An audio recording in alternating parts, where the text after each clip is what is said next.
Welcome to Emotions and Stories. Not every fight begins with shouting. Some are whispered into ears, planted like seeds of doubt. And by the time the truth comes out, the damage is already done.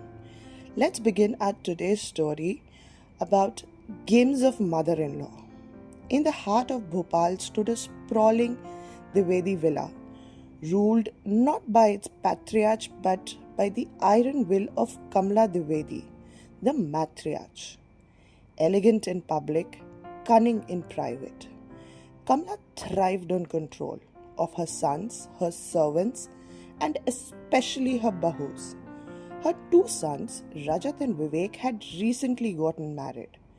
Rajat's wife, Meera, was calm, nurturing, and respectful, the kind who touched feet, lit the diya, and every morning spoke softly to everybody.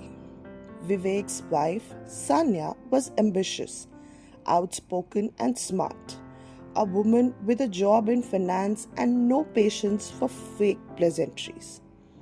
Kamla smiled when they both entered the house, not with warmth, but with calculation. Let's see how long peace lasts, she thought. At first, both daughter-in-laws tried to adjust. Meera took charge of the kitchen.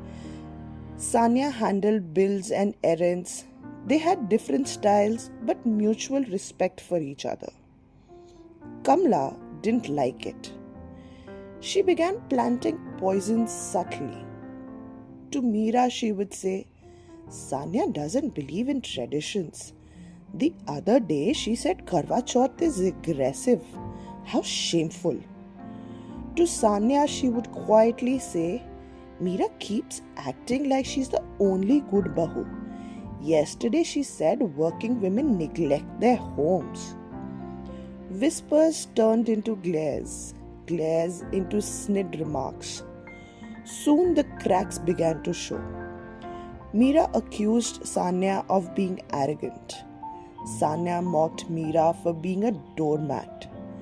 The two women who once passed each other tea now barely exchanged eye contact.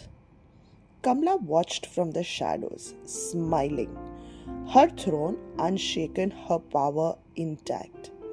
But fate has a funny way of unveiling masks. One day during Holi, Kamla forgot her phone in the drawing room.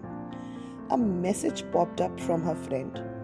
"Bravo, you've turned them against each other beautifully.